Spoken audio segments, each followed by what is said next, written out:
They say that the road is a place of freedom, a place where you can leave all your problems behind in the rearview mirror. For 46-year-old Candice Thompson, that road became her prison.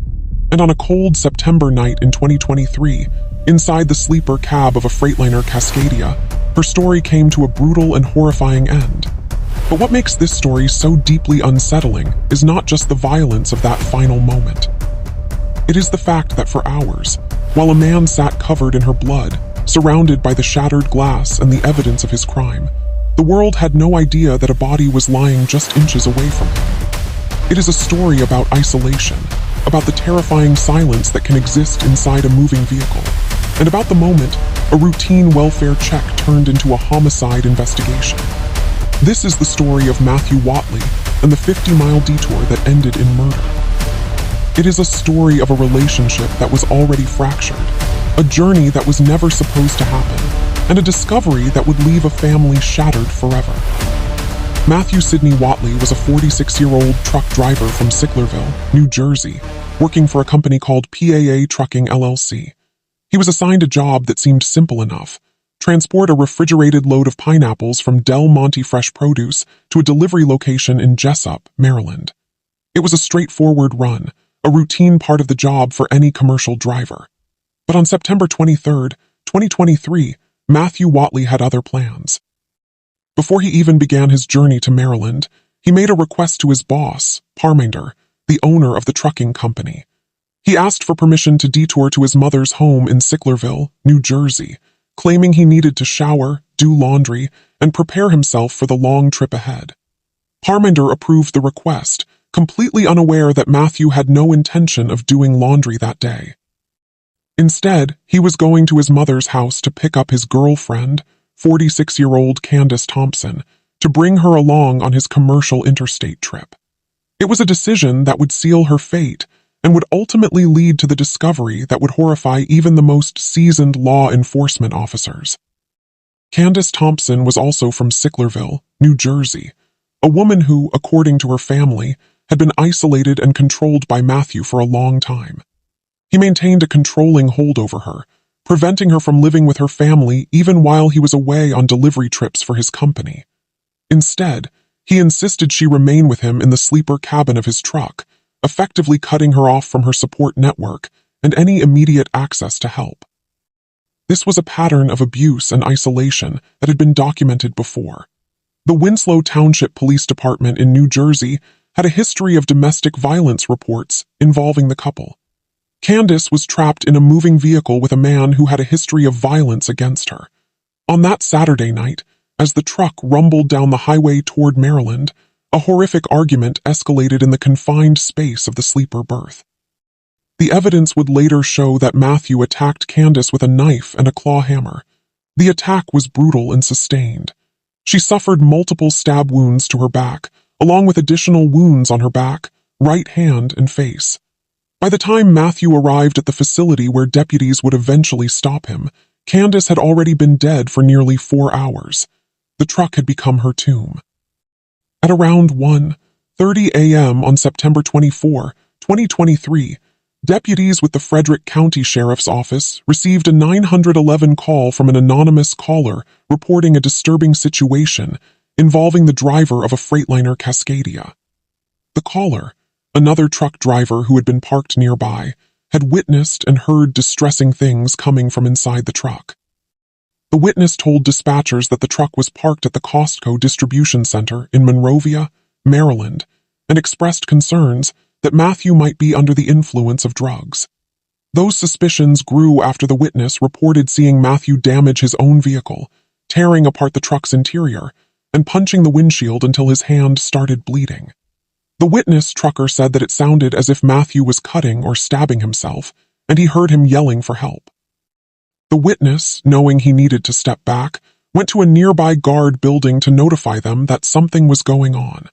It was a chaotic and confusing scene, but the underlying danger was only just beginning to reveal itself. Before arriving at the scene, deputies spoke with staff from the company Matthew was driving for. The company's owner, Parminder, provided some background on what led up to this situation. He told deputies that Matthew was supposed to deliver the load of pineapples by 11, 11:00 p.m. that same night. But when Parminder contacted the receiving staff to check up on the delivery, he learned Matthew had never even made it to Jessup. Instead, his truck was located at Costco, 50 miles from where he was supposed to be.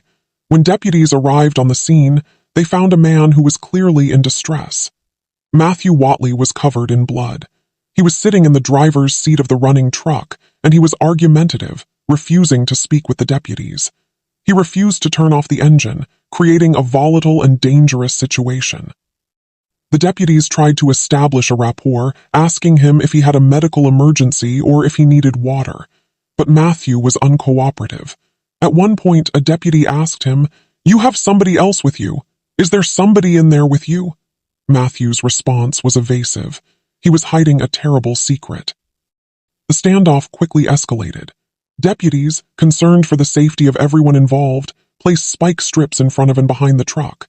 But Matthew, despite having flat tires from the strips, attempted to flee.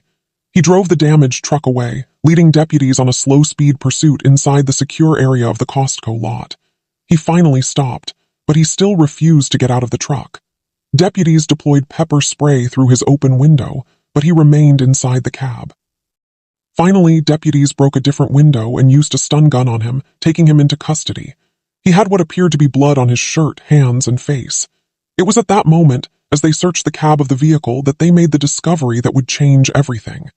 Deputy Storm of the Frederick County Sheriff's Office observed a female lying face down on the floor of the cab. It was Candice Thompson. She had multiple stab wounds to her back. She was dead. The call that had started as a welfare check for a distressed driver had just become a homicide investigation. The body had been there the entire time. Matthew Watley was taken to Frederick Health Hospital for a medical and mental health evaluation. He was under security as he continued to receive treatment. Even though an arrest warrant was issued for him, he remained in the hospital for some time. But eventually, he was transferred to the Frederick County Adult Detention Center. When detectives finally got the chance to interview him, his account of what happened was fragmented and evasive. He told them, "Well, we were shooting. I was shooting at her. I was extremely high and out of my mind." He claimed he didn't remember the details, that he was under the influence of drugs. He said he thought Candice was drinking water and alive when the cops took him out of the truck. It was a pathetic attempt to distance himself from the brutal reality of what he had done. He had disabled the truck's GPS tracking system, removing his route from standard monitoring, a clear sign of premeditation. Investigators believe the argument escalated inside the sleeper compartment during the drive from New Jersey to Maryland. The evidence was overwhelming. The aftermath of this tragedy was devastating, particularly for Candice's family. Her mother, who was not identified by officials, addressed the court at the sentencing, her words filled with unimaginable pain. "I don't want to live after what this monster did to my daughter. He destroyed my family," she told the judge. The family had to live with the knowledge that Candice had been isolated and abused for a long time. They knew about the history of domestic violence. They knew she was trapped in that truck with him. State's Attorney Charlie Smith spoke about the case, highlighting the epidemic of domestic violence homicides in the country.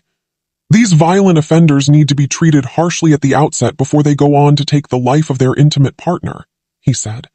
The case was a stark reminder of the dangers that can lurk behind closed doors, or in this case, behind the closed doors of a sleeper cab.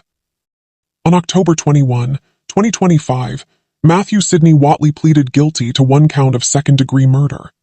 Then, on November 20, 2025, in Frederick County Circuit Court, the Honorable Scott Roll sentenced the now 48-year-old Watley to the maximum statutory penalty of 40 years in the Division of Corrections. He will receive credit for time served starting from the day of his arrest. The sentence brought a measure of justice for Candice Thompson, but it could never bring her back. It could never undo the isolation, the fear, or the brutal final moments of her life. This story is a chilling reminder that sometimes the most dangerous place you can be is inside a vehicle with someone who is supposed to love you. It is a story about the silence that can exist on the open road, a silence that can hide the most terrible of secrets. And it is a story about the moment that silence was finally broken. Let us know in the comments where you're watching from. We'd love to hear from you, and don't forget to hit that subscribe button so you never miss any of our upcoming videos.